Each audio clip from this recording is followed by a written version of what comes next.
All right, thank you. Yeah, I will need a reminder because I have 29 pages. All right, so first of all, I would like to thank the workshop organizers for the invitation so that I have an opportunity to speak to such a broad audience for tensor computations and applications. So today I'm going to talk about a line of research that we have been pursuing in the past few years on the low-rank tensor approach for solving PDEs, and in particular, the nonlinear kinetic simulations. And this effort is supported by the Air Force, the DOE through the CHOMNet, where our director Andrew is in the audience, and the NSF. So the outline of my presentation is that I will start to talk about our application background, and in particular, we're considering the plasma physics and the corresponding application in fusion energy. And then I'm going to talk about our framework of the method of lines low-rank tensor approach for the multi-scale kinetic models. In particular, for this talk, I'm going to only talk about the explicit time stepping scheme, such as the Valeev model. And in a poster in the afternoon that were presented by Joseph Nicole from the Swarthmore College, he's going to talk about the implicit time stepping and the IMAX time stepping for the multi-scale models. In this process, we are going to embed the locally macroscopic conservative projection, which is short for LOMAC, for the preservation of macroscopic conservation laws. And then I will summarize and outlook for the future. So first of all, what is plasma? Plasma is the fourth state of matter after solid, liquid, gas. And when the plasma, when the gas is on the extremely high temperature and number density, then that's the state of the plasma.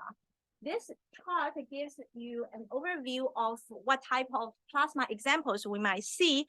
For example, in this lower left corner, with lower temperature and number density, we see the example of aurora, whereas in a higher corner, we see examples such as the solar core, which is extremely high temperature. But the fusion energy that people consider on Earth is the magnetic confinement fusion and the initial confinement fusion. They possess the upper right corner of this chart with extremely high temperature and density. And that makes the computation simulation of plasma very important aspect for performing the experiments. So what is the model to describe the plasma? The fundamental model is the Boltzmann equation, where it is a 6D plus time model. On the left-hand side of the equation, you can see this is the dynamics for the charged particle of certain species S that they transported with the velocity V, and then their velocity is subject to the self-induced electromagnetic field that is determined by the Maxwell equation. So this Boltzmann and then the Maxwell equation coupled together gives a nonlinear dynamics that is 6D plus time, where the unknown function is the multi-species 6D plus time distribution function of the particle species. On the right-hand side of the Boltzmann equation, you also see the particle collisions among different species. All right, so the computational challenge for the plasma simulation, first of all, is the curse of dimensionality because it's 6D plus time. Secondly, is that it is a vastly spanned temporal and spatial scales. If we want to resolve everything, then the temporal scales, it spans 14th order of magnitude, and then the spatial scales spans 8 orders of magnitude. So then the multi-scaling feature and then the model hierarchy needs to be taken into the consideration. And for this talk and for the tensor perspective, we're going to resolve the case of dimensionality, but meanwhile, we want to keep the big picture in mind to resolve this multi-scale phenomenon that if we do the low-rank tensor approximation to the kinetic solution, we want to preserve the underlying structure of the physics system. So this is another challenge when we develop tensor approach for that. So for terming the curse of dimensionality, currently our group has been using the hierarchical Tucker decomposition. And On top of that, we need to consider the structure preservation with the reduced representation. And this includes two aspects. One is to preserve the local conservation laws of the physics that included the mass density, momentum density, and the energy density. And another aspect is the asymptotic preserving aspect for the multi-scale model hierarchy. What are the existing computational approaches? There have been the practical methods. There is the sparse grid methods many people in the audience have been working on. There is also the reduced order modeling, which consider the low rank structure in time. And what we are going to talk about today is that we are going to consider the low rank structure not in time, but in the phase space, in the 6D phase space.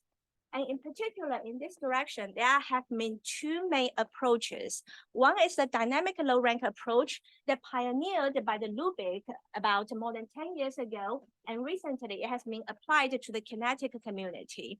And the other approach is what I term as the method of line low rank tensor approach, where we will step our solution forward in time in any of the method of line time stepping method that you want. And then we are going to seek the low rank representation of the solution at the next time step level.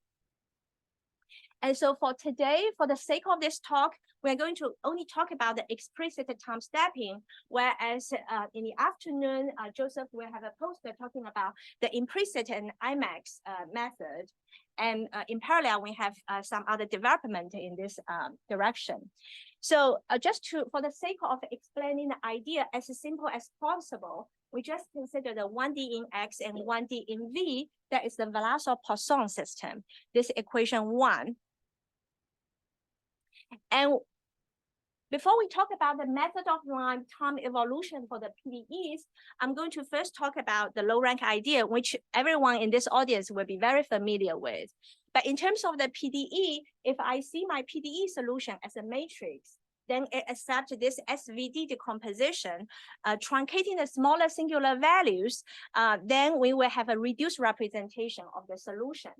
And in particular, at the PDE level, this means that we approximate this two variable function by a linear combination of orthonormal bases in the X direction and in the other direction, which is the V direction in the kinetic setting. And this orthonormal bases, they are problem dependent, they are global, and they are ranked according to the singular value size. And when the singular value size is too small, we truncate it out. And this is how we realize the reduced representation. Next, let's talk about the method of line time integration. And to keep things simple, I will keep the solution at the continuous level for X and V. And then we write this solution at the time level Tn as F superscript n. So we assume F is of this low rank form. Then a method of line or forward OELAC discretization for the Valeev-Poisson system, it will give us that the updated solution Fn plus 1, it will be equal to the previous solution Fn in this low rank format, and then minus delta T multiplied by the right-hand side terms. And the right-hand side terms for the kinetic equation, in particular for the Valeev equation, is very tensor friendly in the sense that it has this chronicle product structure that we can write also a low rank representation or a reduced representation for this right-hand side terms. Then under this framework, we will have two steps. The first step is that we will add the basis from the PDE discretization. And so this pink part is our basis from the previous time step Tn. And then this blue part, it comes from the discretization with the size delta T of the right-hand side operators. The pink part, they are orthonormal bases, whereas the blue part, they are not necessarily orthonormal. But then one can do a reduction or truncation procedure to reduce the rank for the next time step. So in this sense, the solution will be updated. The entire global basis as well as the coefficients will be updated. I skip the details about the spatial discretization for which one could apply either the high order finite difference scheme or the discontinuous Galerkin method. Now, let me present our simulation result just for the 1D, 1V case, where we double the mesh refinement each time, and we will be able to capture the weak Landau damping, where the electric energy will have exponential decay with respect to time that benchmark very well with the theoretical prediction. The rank of our solution stays low for all the time. And then every time we double our numerical mesh, our CPU time is only doubled. And this is the advantage that the Tensor method brought us. The other example is the bump-on-tail instability, where I'm going to show you the movie, how the solution evolved from a very low rank profile, but as the time goes on, the rank increase. So you can see that the rank will increase, and this approach will be able to capture this rank increase in the dynamic process. So just to summarize, we talk about low rank assumption, and we talk about that our methodology is rank adaptive that mitigate the curse of dimensionality. We apply high order in space and in time through this method of line for classical traditional numerical methods for transport problems. However, every time we perform the truncation, we truncate a lot of information, especially that when the solution start to develop filamentations, you cannot afford to keep everyone. You probably will end up truncating the singular values at a very decent magnitude that you don't want to. But how can we keep the underlying physical structure? And that is our next the next component of this talk, that we want to preserve the macroscopic conservation laws through an orthogonal projection. In particular, if you have your low rank solution F, which is your updated solution, then what we do is that we will perform an orthogonal projection onto a subspace defined by 1V and V square that for those of people who work on kinetics, we know that this is the basis that we will take a moment on, and we will preserve the macroscopic conservation laws for the mass, momentum, and energy. We will do this orthogonal projection of F1, and we will keep it as it is. And then for the F2, the remaining part, it will have the zero of those macroscopic densities. And then you can, on that, perform the low rank truncation. I'm going to skip the technical details, but just to say that the F1, it admits an explicit and very simple formulation that F1 could be written as a weighted function that is Maxwellian to ensure the exponential decay to zero as velocity goes to zero. And then the C1 is a basis in the x direction that is related to the macroscopic mass density, outer product with 1, C2V, and then C3 of V squared minus some constant C to ensure the orthogonality of this basis. And then for the F2, one can perform some weighted truncation based on the weight, based on some scaling and rescaling process to remove the redundancy in the data. So for the bump-on-tail instability example, for the upper two plots, we can see that if we have the SVD truncation at the level of 10 to the -4, then the total mass and total momentum, it will be preserved at the level of your SVD truncation. Whereas if we perform the projection, then the total mass and total momentum, it will be preserved at the level of 10 to the -12, or even machine precision when your domain is big enough. So yet, in this whole process, the energy is not conserved. In the literature for energy conserving methods for kinetic models, usually some implicit syntactic time integrators needs to be involved. However, here we proposed a so-called locally macroscopic conservative method, a low Mac method, so that we could evolve the macroscopic conservation laws along with the kinetic models, and then we can perform the projection onto those macroscopic densities from the macroscopic conservation laws. So this slide is that we take the kinetic equation and then we take the first three moments to write down the macroscopic moment equation.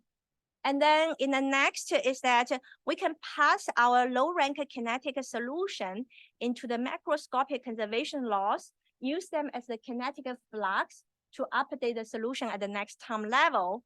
After we update the macroscopic conservation laws and the densities, we can feed it back to project our low rank kinetic solution onto a manifold that preserves the macroscopic conservation laws. And with this strategy, we could see that our scheme, no matter what is your SVD truncation threshold is, we preserve the global mass, momentum, and energy at the level of machine precision, where this is 10 to the -4, and the SVD truncation is 10 to the -14, but here is SVD truncation is 10 to the -4. I think I have only 4 minutes, so I'm going to, I have only 2, all right. So I just explained this low rank idea in the matrix setting, but we extended using the hierarchical Tucker approximations to a couple of examples, including the linear advection equation, where we will be able to track the high order convergence and with a very reduced CPU time. We do it for a couple of 2D plus 2V, weak Landau damping, and also the two-stream instability examples.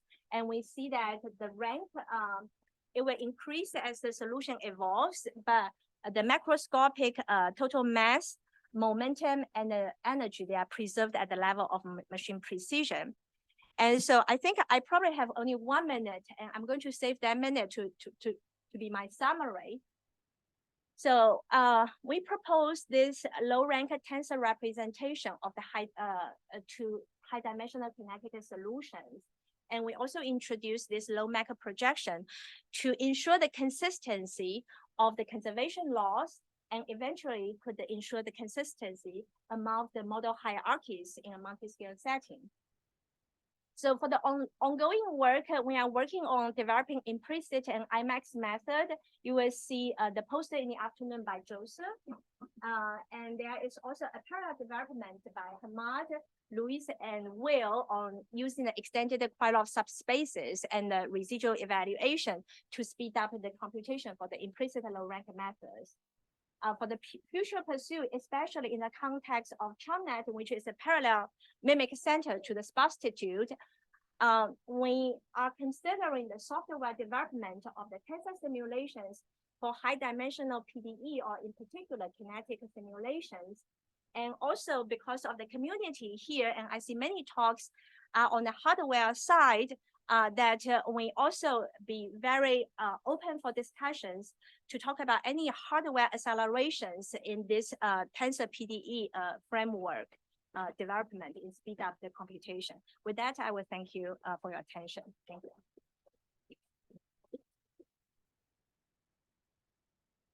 Time for one quick question.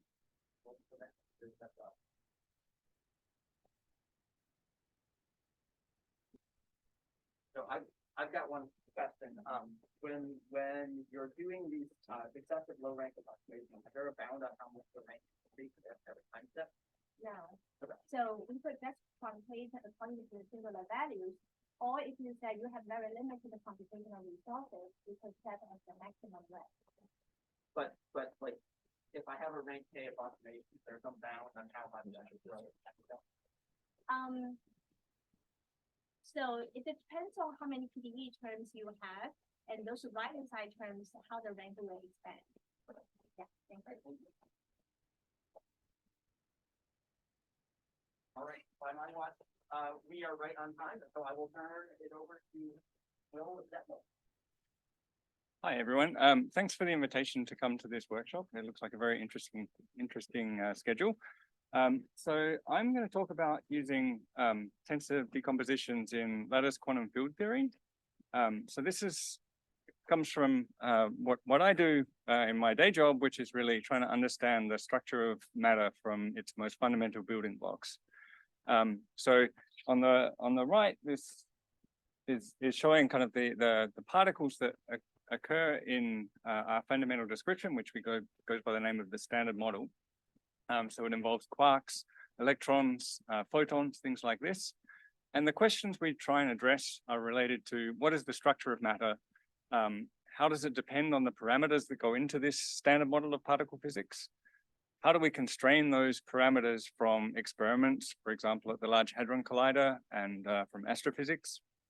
And how do we look for physics beyond this, this standard model description? So, for example, dark matter, dark energy, and the masses of neutrinos are not things that are intrinsically built into this model and require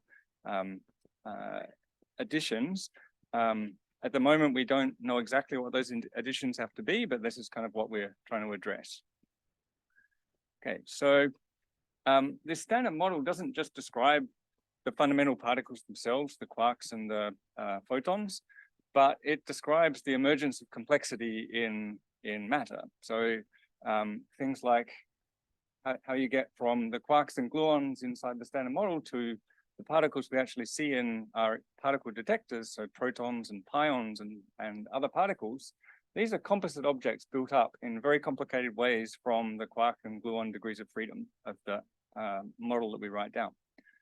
Going beyond that, you can also talk about nuclei. So nuclei are combinations of protons and neutrons, but at a more fundamental level, they're combinations of the quark and gluon degrees of freedom.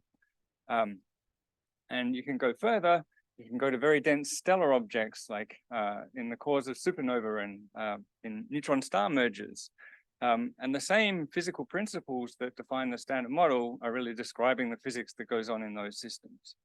And at a very reductionist point of view, all of this is described by basically 5 numbers. So the electromagnetic coupling, the coupling of the strong interaction, and the masses of 2 types of quarks, the up and down quarks, and of the electron. And if you knew those numbers in principle with arbitrary amount of computation, you could understand all of this. However, the standard model has one particular interaction that is different than the others.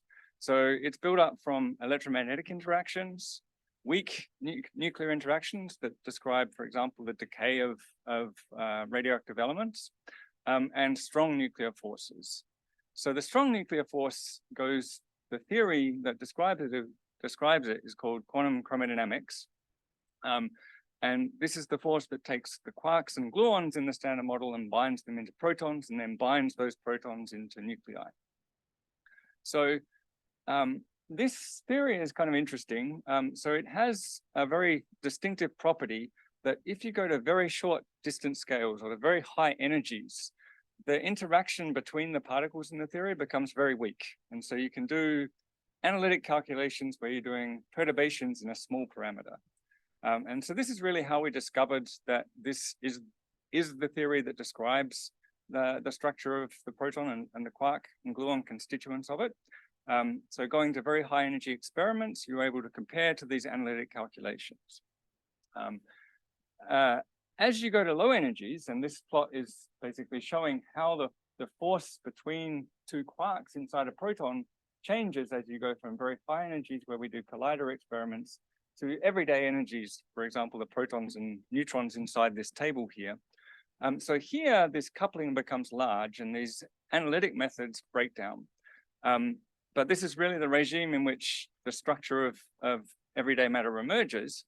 And so to kind of solve the theory in that regime, we turn to numerical methods, and they go by the name of lattice quantum chromodynamics. So to kind of set up where tensors come in, I want to tell you a little bit about this method. So it's a tool with which we numerically deal with the quark and gluon degrees of freedom. So we take a problem which in an abstract way we formulate as an integral over the quark and gluon degrees of freedom at every point in space-time. So this is some functional integral that's I won't go into too much of the definition. We discretize the system and compactify it, and so we end up with a finite number of degrees of freedom sitting on some typically hypercubic grid. And then we are trying to, this integral here is now a finite dimensional integral, but typically order 10 to the 8, 10 to the 12th dimensional integral. And so we solve that numerically by doing importance sampling Monte Carlo. So the structure of this integral is such that there's this exponential of what's called the action here.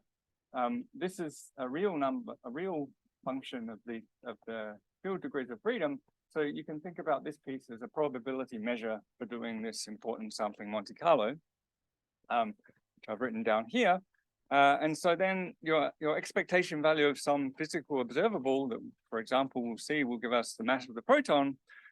This you can approximate by taking samples according to this probability distribution and just evaluating your observable on those distributions.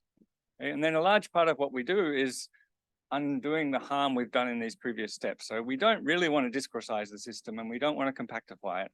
And we have to understand the statistical behavior of this sampling. Okay. So in practice, what does this mean? So I've tried to make a little picture showing kind of the steps of this calculation so that you can sort of see where things are. So we generate our representative samples of field configuration. So we have some Monte Carlo chain of these samples. Then on each of these samples, we compute what we call quark propagators by solving a large linear system.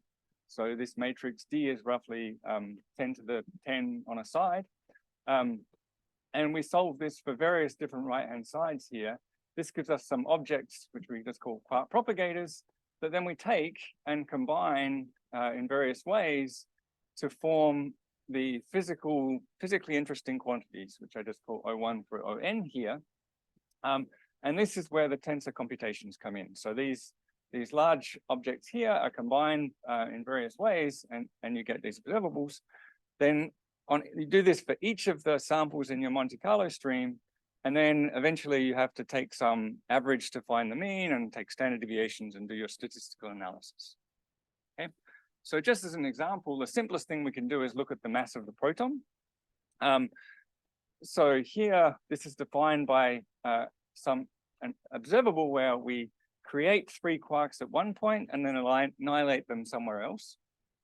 So there's a tensor contraction we're doing, which involves these propagator objects and some tensor, which is a fixed tensor that you're working with. If you look at this object at large separation, so as x and y become distantly separated, you can show that this falls off exponentially with the mass of the proton in this particular case. And so the way in which we extract that is to form some ratio of this correlation function that should become flat at late times because it's dominated by just this exponent here. And you can see we can extract the mass of a proton from doing this. So this is a pretty successful method. So we can do lots of calculations about the proton and many other experimentally relevant systems.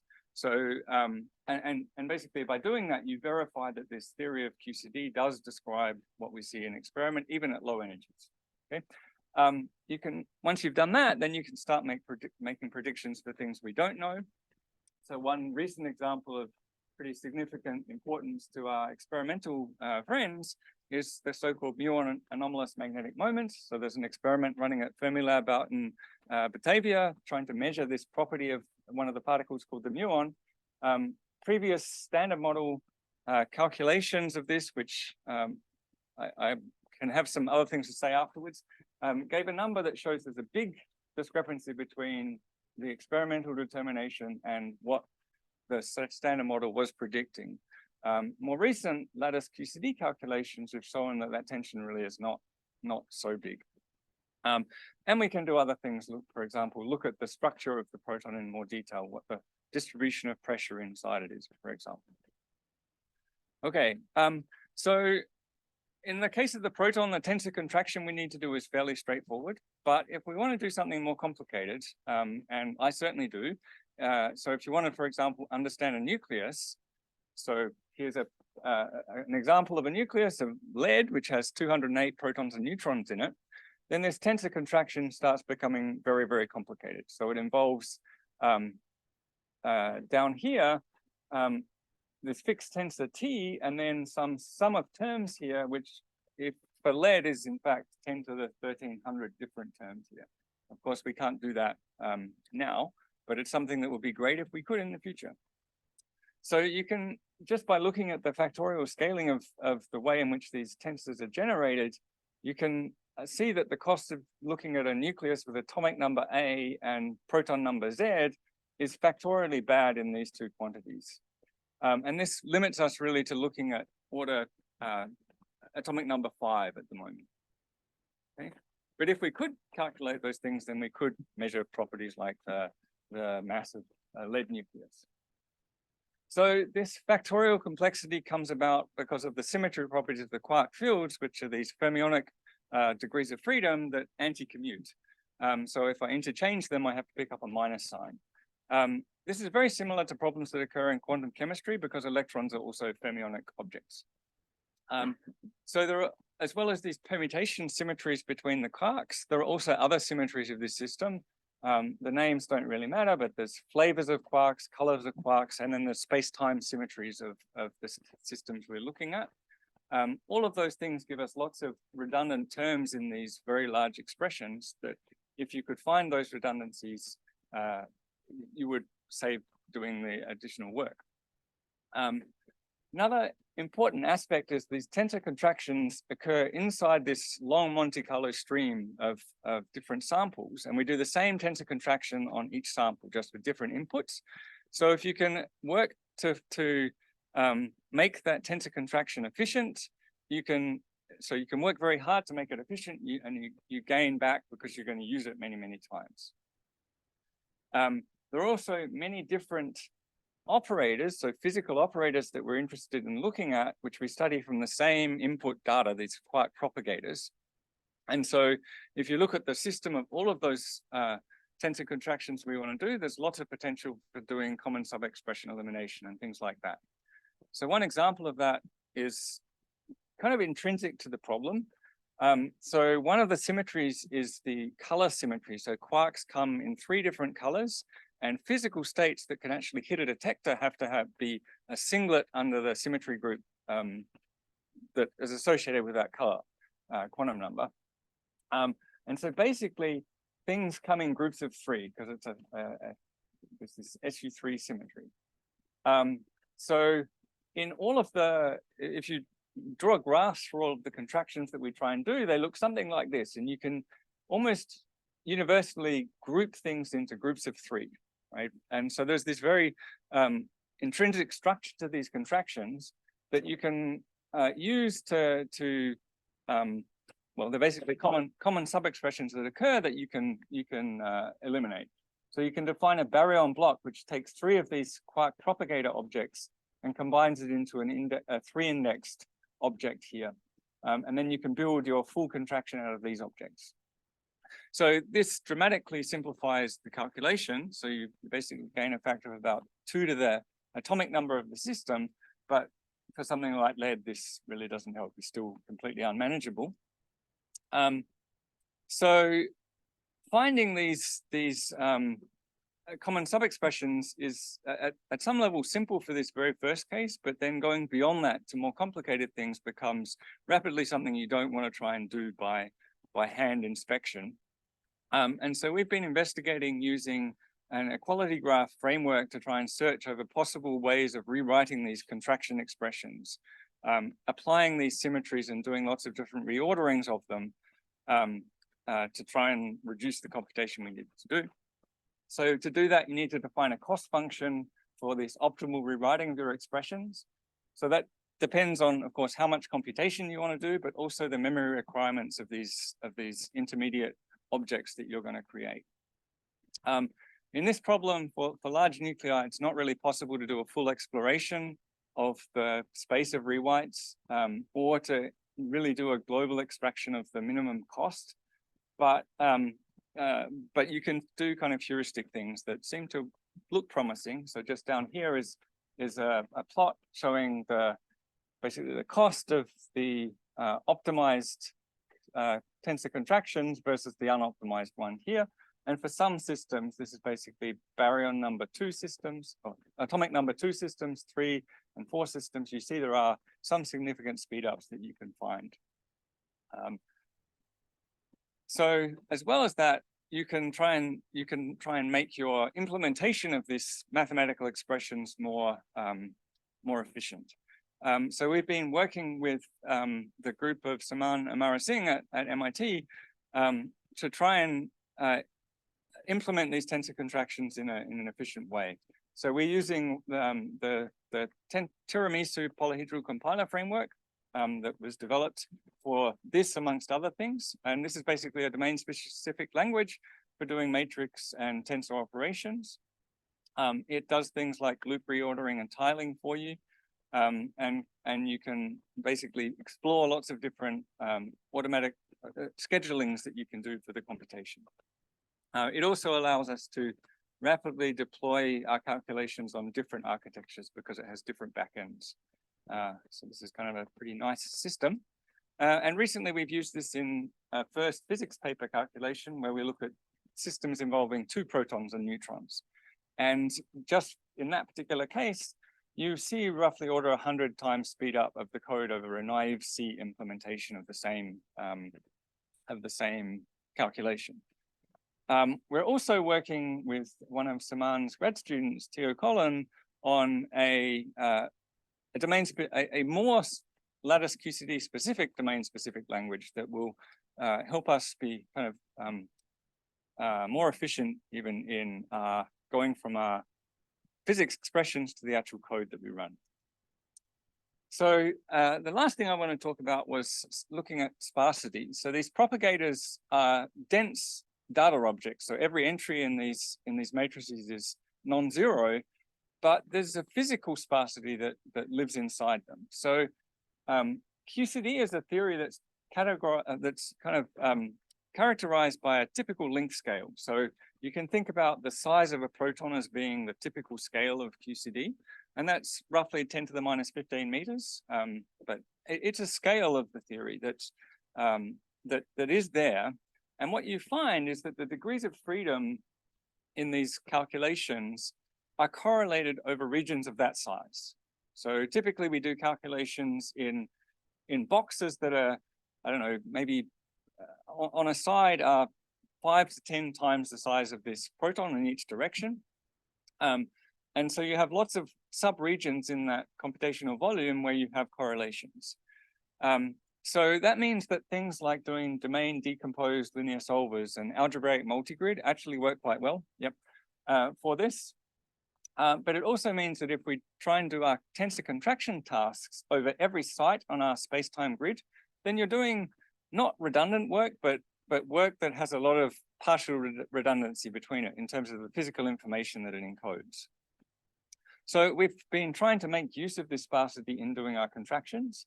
The very simplest thing is take this space-time grid and not compute on every point, but on some sparse subgrid, just by doing a decimation. And this is something that actually works quite well, but there's no reason why this is the best approach, and there are other things that might be worth investigating.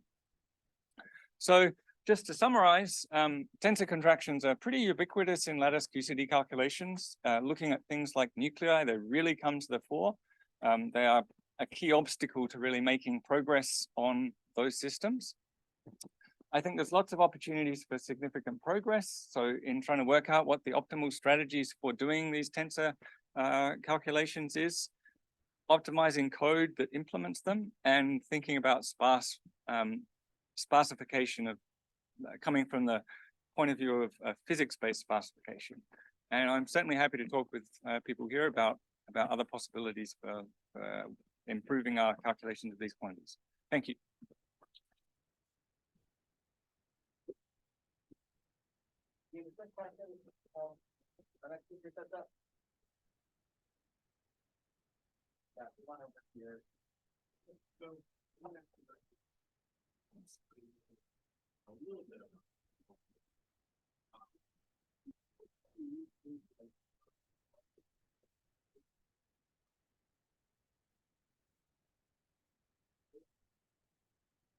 Yeah, so I mean, it's a little different than if you're solving classical PDAs because it's quantum field theory. So the discretization scale is built into like So that's the naivety, but like things like algebraic multigrid work really well for this. So the linear consistency problem. So there is kind of a hierarchical structure that you can make into So the linear system is the most calculations for big bottleneck and tensors are easy, but if you don't utilize tensors for kind of really the dominant thing. And so there's kind of new directions to think about that.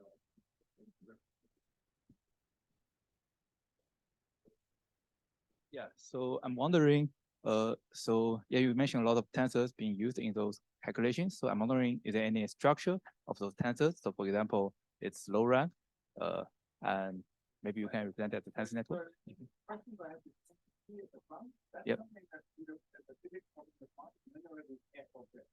Yeah. That's where the data really is sitting. So the key is to find that they do have a lot of symmetry. Oh, yeah. But the tensor objects have no obvious. I see. Yeah. Thank you. All right, thank you. Next up, we have Joyce Ho. Thank you. So thanks to the organizers for inviting me. I'm really excited to share our work on federated tensor learning and its application for healthcare. And in fact, at the end of this talk, my hope is that all of you will work on healthcare, right? So I first want to motivate it from thinking about electronic healthcare records. So if you've been to any clinic or doctor's visit, most likely what you've seen in the last year or so is that they've spent a lot of time on the computer. Now, what they're doing is that they're entering data on your behalf. But all this data, you might ask whether or not they're actually analyzing it. And that's a fair question. And part of the reason is that it's actually really hard to look at. And in particular, what we want to think about is how can you identify novel disease subgroups with minimal expert annotation? So the idea is we know disease categories exist, but severities are something that we want to consider and better understand. We also want to think about, well, how can I leverage interactions amongst these disparate data sources, or even when thinking about the same data source, like structured data, can I think about, well, what interaction does medication play with blood test results or lab test results? And then finally, what is really helpful, right? Because you can imagine that, the vocabulary is very, very large. Can we actually summarize these medical concepts succinctly using all EHRs? So really looking at how can we help doctors make better informed decisions and data-driven sort of interventions. And this really drives the need towards thinking about unsupervised learning. So in other words, we have, medical annotations, but can we think about unsupervised learning where we don't know the label necessarily? So what you can imagine constructing, clearly, since we're all at this tensor workshop, is that we can in fact construct this sparse EHR tensor that's going to capture interactions across multiple modalities. So what I'm illustrating here is a simple one, which is patients is one axis, diseases is another, and then sort of medications is the other axis. And what we can show is that typically if you construct these tensors, they're extremely sparse. Oftentimes they're less than 1% non-zero entries. And the data types can span not only numeric, but thinking about binary and count data as well. So really thinking about just the broad data types. Now, what you are all probably very familiar with is the CP decomposition. But you can imagine that I can use CP decomposition to break down my tensor approximation and looking at each of the individual factor matrices. And what I want to convince you is that there are meanings to these factor matrices. So the first one is that if I'm going to look along the factor matrix of the first modality, which is the patient modality, I in fact can get at a patient representation.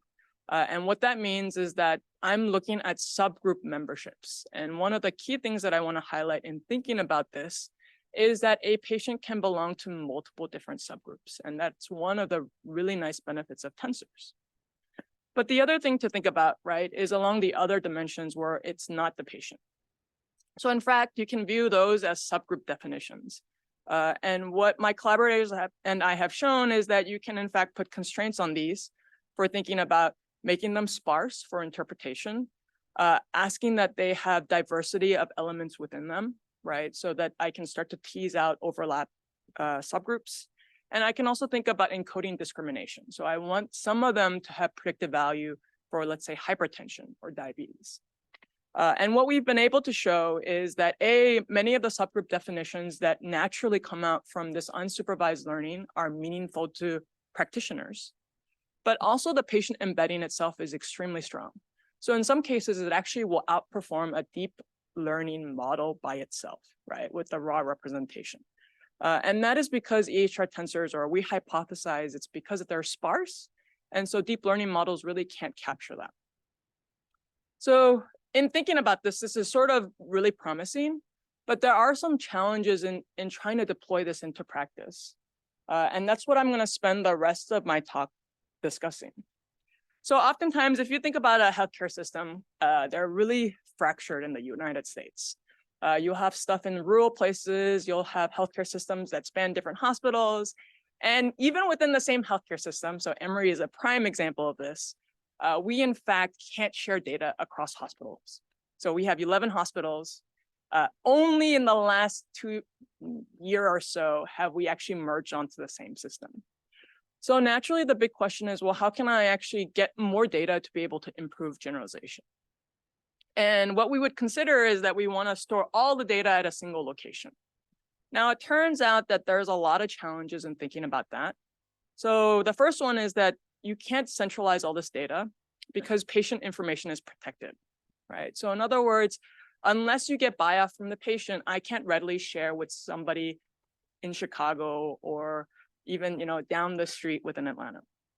And the other thing to consider is, I don't know how many of you have seen the healthcare computing system, but it is in fact very, very terrible, right? So you often see old Windows machines that they're running on, their backend servers are not that much better. And so really the question is, well, how can I, even if I could share this data across sites or find some way to protect my patient information, how can I do it in a manner that I'm not communicating a lot of bits across the wire, right? So the first thing I want to set up is the federated tensor learning setting. Under this setting, which was introduced by Kim et al. Back in 2017, is that you can take the centralized setting and you can horizontally partition all your patients across sites. So under this setting, I'm assuming that all but the patient modality is shared. So the other however many n-1 modalities can be shared across them. I'm going to cover that potentially later as some future work to think about. But what we can then do is we will then make the assumption that subgroup definition is shared across the sites. So in other words, I'm looking to solve a consensus problem. So all of the sites are going to agree on this subgroup definition collectively, but I'm still storing all the data internally.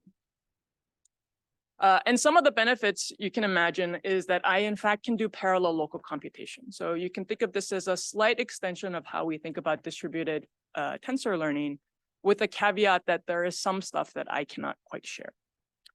Now, some of the challenges that exist in thinking about federated tensor learning is we really want support for different data types. So in the original paper that Kim et al. Published, they only looked at numeric, so least squares approximation. It's a single point of failure as well, where I assume a central parameter server. And in the process of solving this consensus problem, there's actually a very expensive uplink communication cost because I have to transmit a lot of different variables. So we sought to improve on this. And what we decided is that we're going to look first at the single parameter server, and I'm going to look at aggregating information across multiple sites. What we did is we extended the formulation to think about generalized CP to encompass broad data types. We also looked at compression at 3 different levels. And what we can show in theory is that we get equivalent convergence to distributed stochastic gradient descent. So I'm just going to motivate some of those parts at a high level and not really get into much of the technical details. So there's 3 parts in terms of, so the 3 rounds of communication reduction that we're looking at is first, we can think about it from a round level. So, many times in distributed learning, we think about we're going to transmit every iteration, right, and transmit the data. But in fact, you don't need to do that. And one perspective is that I'm only going to transmit periodically. So every t iterations, I'll transmit data. Now, clearly, right, some sites will converge faster than others, but it's a sort of a trade-off between thinking about convergence and also communication. Now, on the second level is thinking about block level. And one of the things that we're going to leverage is that EHR tensors are inherently sparse. And so what we can think about doing is that we're going to randomize which matrix we're going to solve for at any given time. And then even within that modality, what we're going to do is we are going to sample fibers from that modality. So in other words, we're not going to look at everything. We're only going to communicate the partial stochastic gradient descent for our approximation locally. So this also speeds things up at the local computation as well. And then finally, when we're going to transmit these gradients, so this is probably sort of the secret sauce of federated learning, is that I don't want to transmit the factor matrices, right? Because there are, if I go to transmit the first modality, I am in fact revealing who is in my patient population. What I want to do is I want to mask some of that away and actually just transmit the gradient itself. And what we're going to do is, rather than transmit the full gradient, we are in fact going to compress it to only the sign. That means that for every element, we are only going to send one bit across the wire. And the way that we do that is we simply just figure out, what is the direction of the sign for that element, and we're going to go ahead and compress it. Now, clearly, we're going to lose some information. And so the way that we're going to make sure that our convergence stays roughly the same is that we're going to incorporate error. So we're going to calculate how much error are we actually incurring in compressing, and then adjust for it during the next round as well. And so those are the three levels of compression that we're going to do. So what I want to show you are some results that are comparing against the federated learning setting against some of the distributed SGD for tensor decomposition. And what I'm going to highlight is this is Bernoulli data. So it's in fact binary data, right? So not the typical numerics. And the first thing I want to show you is all those grouping of lines. The only thing we're changing are the number of sites between 2 to 8. In fact, what we can show you is that it's computationally efficient. So it converges quickly. And it in fact converges to a similar point as the centralized counterparts, which are all the way on the right. Okay.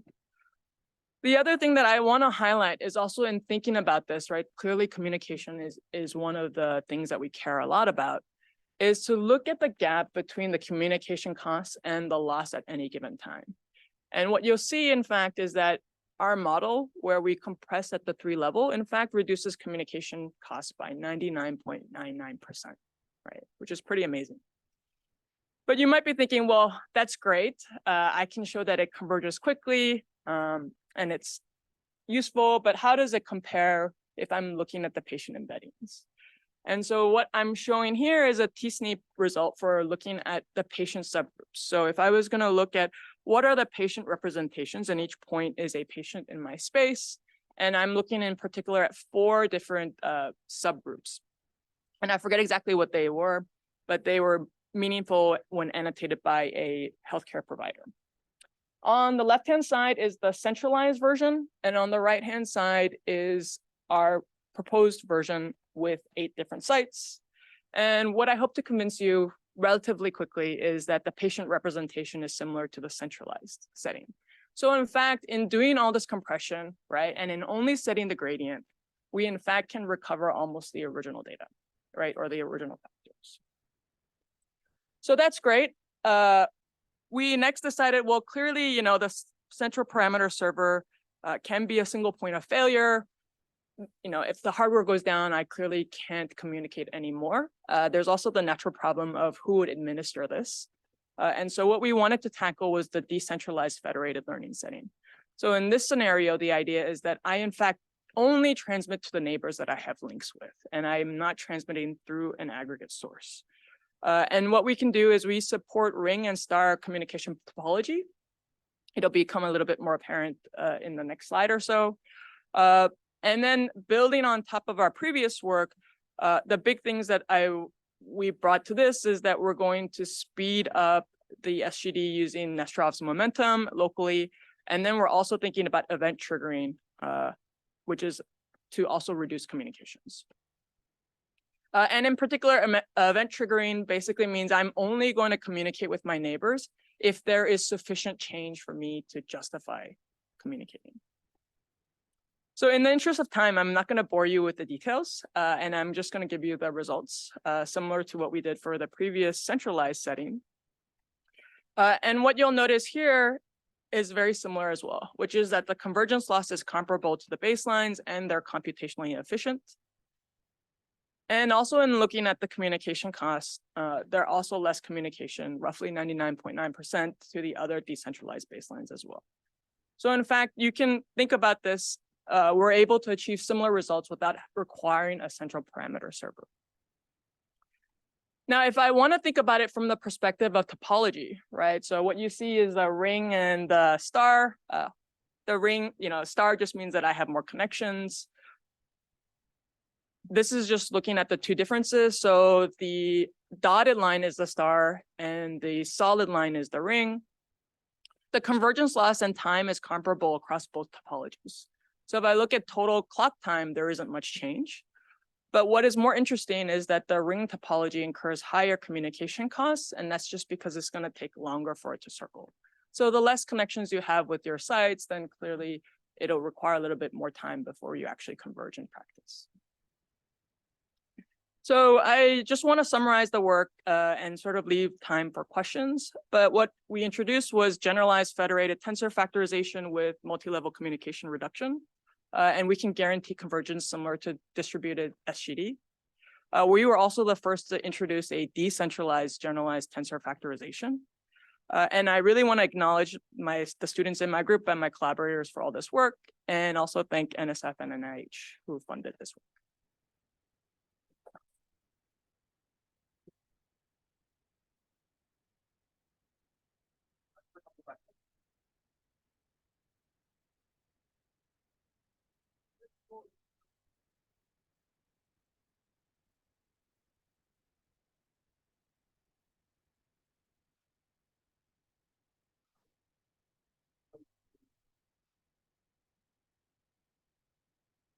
So those are very interesting questions. I think in practice, what you will see is a combination of both ring and star topologies. So some sites will look more like a star, where they would aggregate the data. So Emory itself, there's one main hospital system of which you could imagine that will communicate more heavily with others.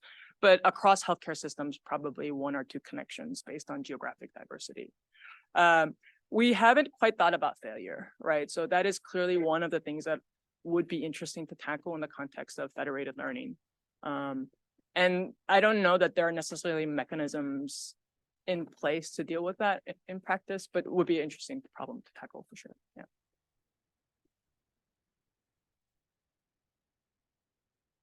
I had one more question here that where is the line between sharing patient information, sharing the grading, and sharing the sign information on the grading?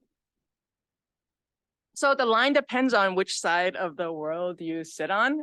So what we can show is also you in fact can do differential privacy on top of this. So I didn't cover it in the context, but my group has also thought about differential privacy, where you in fact can inject noise on the gradient and have provable guarantees in terms of epsilon differential privacy. Now, clearly, the more you don't want to share, right, the longer it takes to converge. But what we can show is implicitly gradients themselves are really hard to reconstruct and are a little bit more robust to attacks, outside attacks, or membership attacks in particular.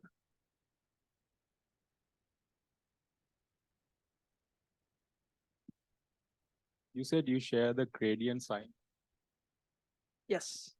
Instead of doing that, can you not add some noise and share the actual data so it will make it run faster? Faster? Yeah, so this falls under the differential privacy world. So I can in fact perturb the gradients and show that there's epsilon privacy. And in fact, my student Jingmei did it a couple of years back, where we can do it for CP and have provable guarantees if you inject Gaussian noise or some sort of noise. Got one more question for switching here.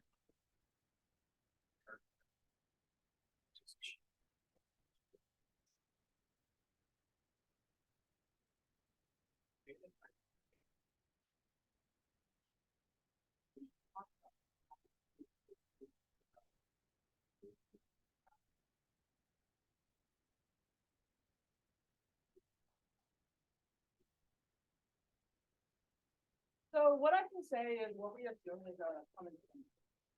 And one of the ones that's coming And so if you assume that one, then these will actually work. We have been thinking about, well, what is the certainty of the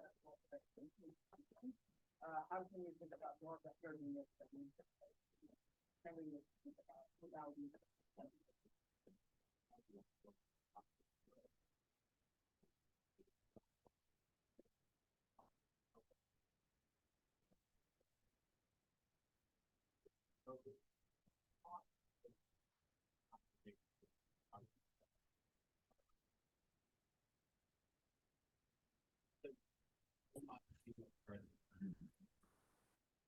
Let's talk, because actually my group has been actively working on how to do this. Okay, this is the time we have to move on. Last for this session, you can hear the talk break, I think, is Edward Valeev. All right, perfect. Thank you very much. And I'd like to thank the organizers for inviting me here. This is a very diverse audience. So word of warning, I wear many hats. Sometimes I wear the same hats as you, but normally I live in the chemistry department, so I'm a chemist to you guys. So I will tell you about some tensor specific work though, but is relevant in context of chemistry and actually outside of the context of chemistry. The nice thing about chemistry is the number of problems that we have. We don't really have a single milestone or a few keystone problems that everyone's trying to attack. Some people are interested in tiny things like this nitrogen molecule that you right now, all of you are exposed to. You essentially live in a soup of them. Some people like things that are weakly covalently bound, like weakly bound, like water clusters, some biopolymers, and even infinite systems. And all of them, in order to understand them, you have to simulate the electrons. Unfortunately, depending on the regime that you're interested in, different types of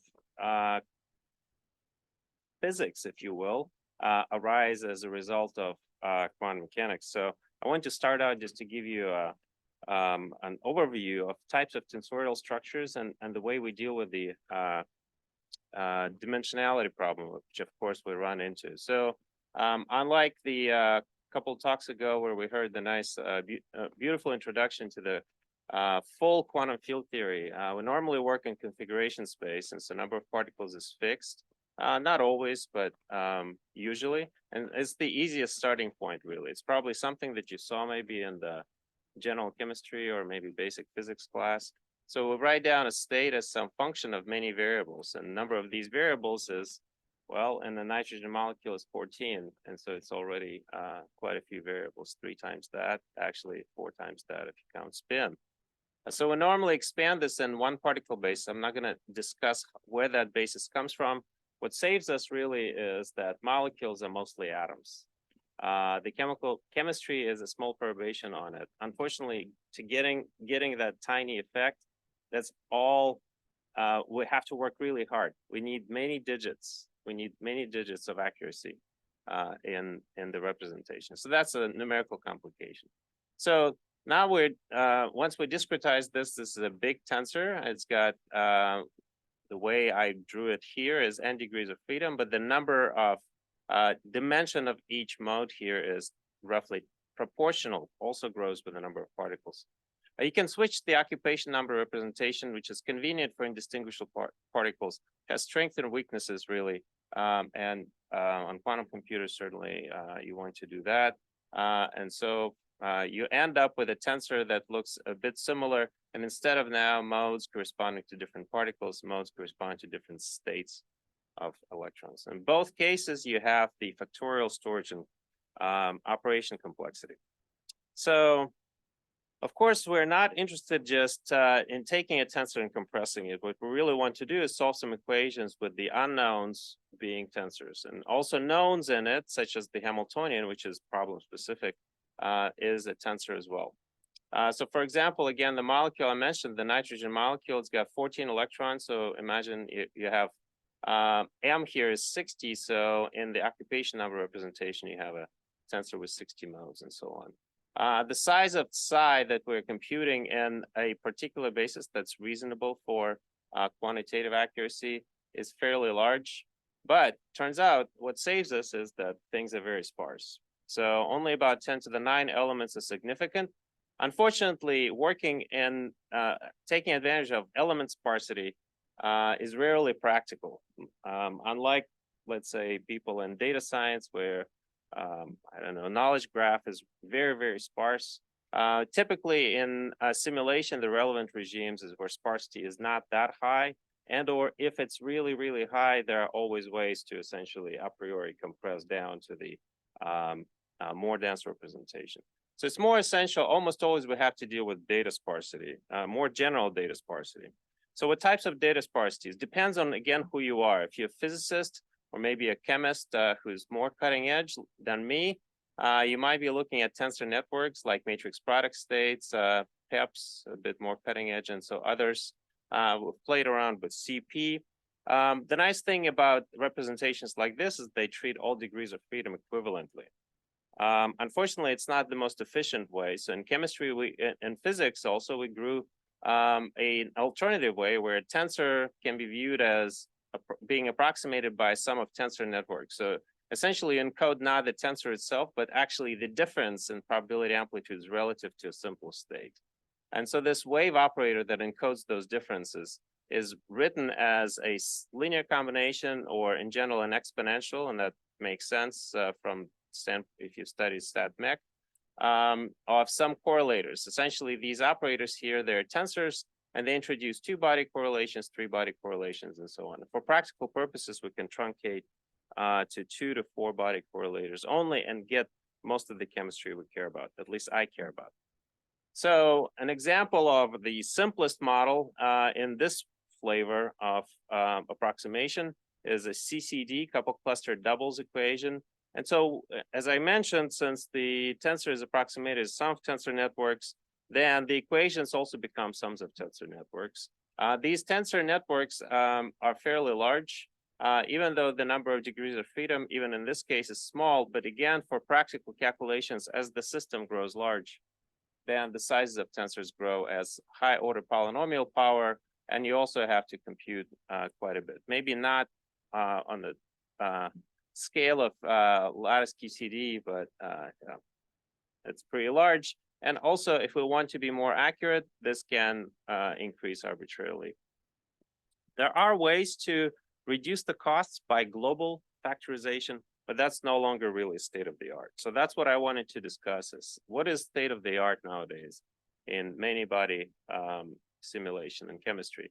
And that is compressing everything using a blockwise rank sparsity, rank sparse representation. So the conventional, for example, a gold standard model would call this oftentimes, even though it's not, CCSD parenthesis T, couple cluster with singles, doubles, and perturbative treatment of triples. Think of perturbative treatment of 3-body correlators and 1- and 2-body correlators are determined self-consistently. It has a 7th power scaling with the system size. So if you look at something approaching a small polymer size, then the cost, you essentially run into a wall. There are better ways. The data sparse representations allow you to eventually hit a linear scaling regime, and that's our goal. These methods have been developed for the past maybe 30 years or so, but really there were some recent breakthroughs that finally allow us to do calculations on hundreds of atoms in a reasonable amount of time, let's say 400 CPU hours. The conventional calculations are completely out of scope for something like this. So even the largest system we could apply these methods to, that we could check against the reference result, the dense couple cluster calculation, that required a supercomputer at the time. I think it was a Mira, and took about the same amount of time. As we can see, we do control the accuracy to fairly good degree in this case, but control of the accuracy, of course, is crucial. So what do I mean by block rank sparse? Essentially, if you take the dense 2-body correlator, which has 4 degrees of freedom, two modes corresponding to the electronic states where the electrons sit, and 2 modes corresponding to the states where this correlator moves them to. And you can matricize this. it turns out that these blocks are very much rank sparse. They don't become truly sparse, in other words, negligible, until extremely large systems. Nevertheless, very early on, even for very small systems, you can see that the ranks are really small. And so what typically we do is we discover the singular subspace using some rough guess at this tensor. We compress and then we solve our target nonlinear equations within those subspaces. Now, this picture suggests that the ranks are the same. No, they are different for different blocks. And the typical sizes can vary between 1 and let's say a couple hundred or something like this for physical simulation. The average rank is about 30. Okay, so this picture should probably look familiar to many of you. This is exactly what, there are many known physical and algebraic formats for tensor compression. FMM can be viewed as a form of a structure like this, except you have a hierarchy in that case. But if you forget about the hierarchy, then it's going to look very much like this. There are algebraic structures like H matrices, semi-separable matrices, and so on. And these formats also all compose with standard data sparsity patterns, block sparsity. If you combine them, we've played around with this. We called it clustered low rank. If you're interested in more details, please look there.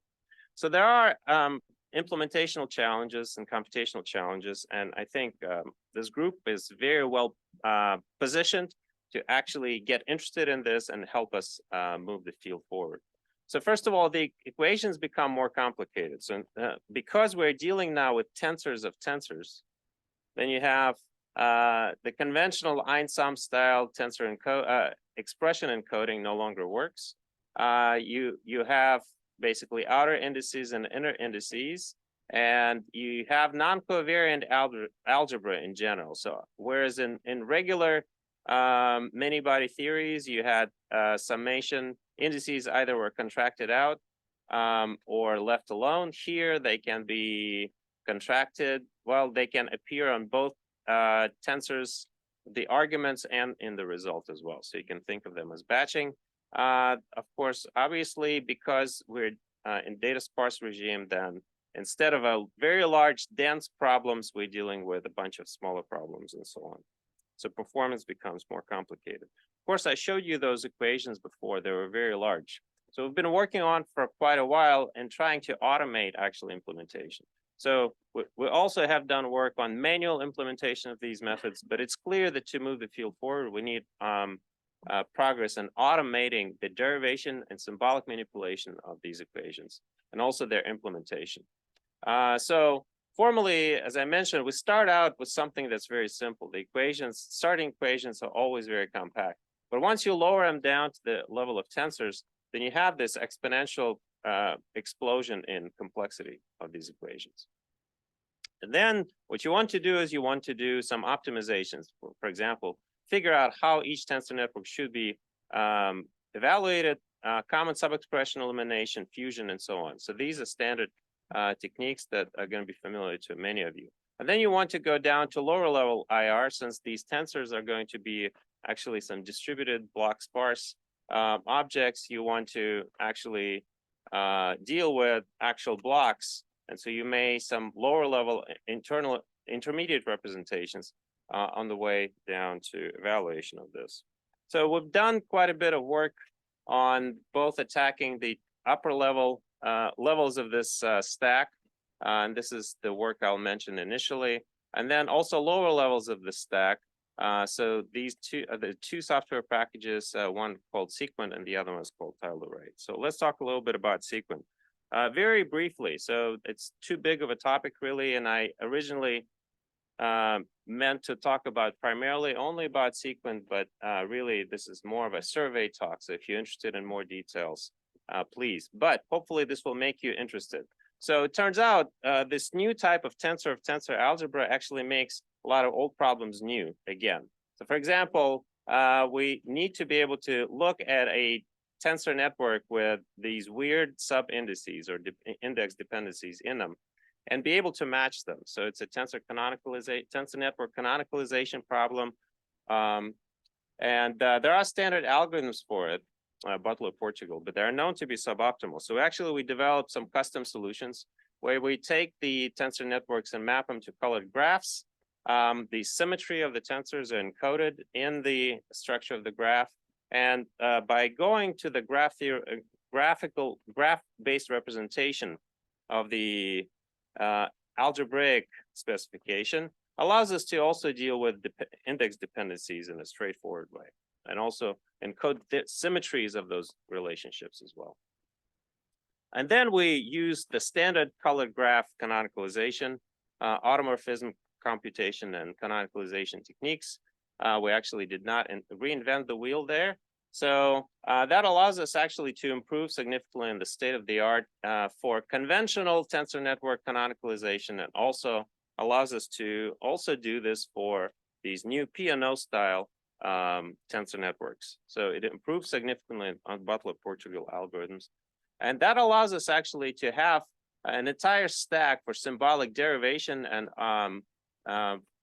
transformation, such as spin integration and optimization, sufficiently fast where we can actually derive these equations online. The user tells you this is the molecule I want to calculate, and also user tells you I want to include, let's say, 3 body correlators, essentially derive equations in fractions of a second. So you can see you can go to really, really high ranks. Of course, all of this is essentially irrelevant. We primarily work here, and these take fractions of a second. The number of terms here, it's difficult to see, but there's a lot of terms in these equations. So the next level challenge really is then we have the ability to have computable sequences of tensor contractions, but how do we evaluate them? We do have manually developed codes, both in Orca, which is publicly available production package, to which we're contributing, but we are not spearheading their development. We have our own research package called MPQC, which the goal of it is actually to scale to distributed memory systems and also heterogeneous. And we have manually written code. Unfortunately, this is not really sustainable. It's a big challenge. So it's difficult to develop and maintain. Unfortunately, the code looks very much like, well, first of all, one of the challenges is you can no longer really reduce yourself down to the binary contractions. Sometimes you have to deal with evaluating entire chunks of tensor network at the same time. Okay, so you need more general, more general ways of composing code like this that do not appear similar to the conventional coupled cluster method. So this is very difficult to maintain, and we need better abstraction. So we've been working very hard in developing the capability of our tensor framework called tiled array that has been designed for dealing with distributed memory, general type of data sparsity tensors, but now extending it to supporting tensors of tensors. So just to give you a highlight of what tiled array can do for you. So if you want the covariant tensor algebra, of course, many codes have the Einsam style specification for this. We did not reinvent the wheel here. The nice thing is, though, it's parallel, so parallelism is implicit. And this is not super high level without that you lose control of what's going on under it. So for example, we can inject user-defined tile types. This allows us, for example, to deal with things like mixed precision, to implement the accelerator support, to be able to compute tensors on the fly, on disk, and so on. We can customize the control the array traits like sparsity, so you can implement your own arbitrary models of sparsity. You control the parallelism and so on. The performance for dense problems has been really high. So, but as I mentioned, the focus is primarily on extending this to the new types of tensorial data structures called tensors of tensors.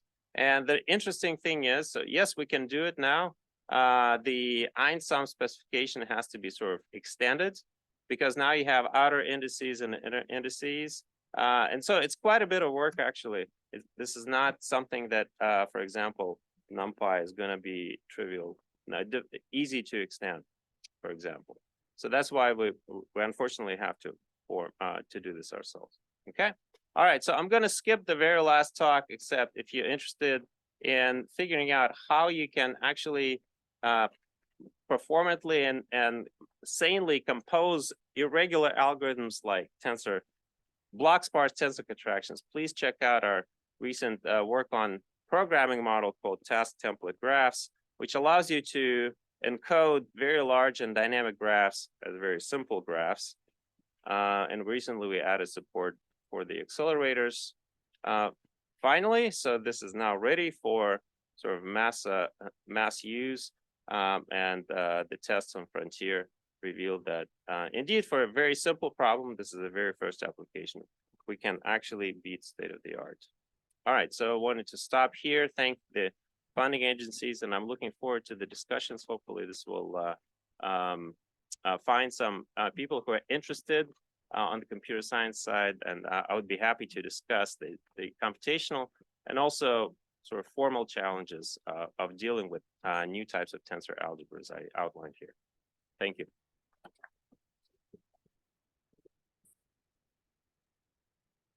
All right, do we have any questions? Another break?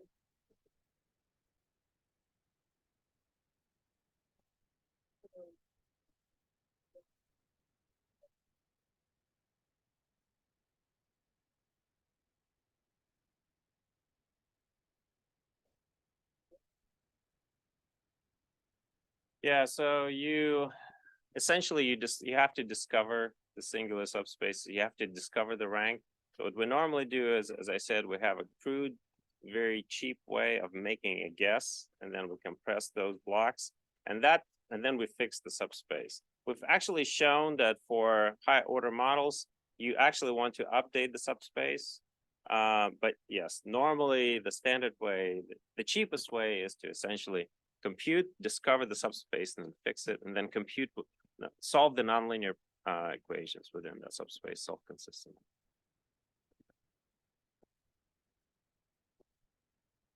All right, well, let's thank all of our speakers for spending more time.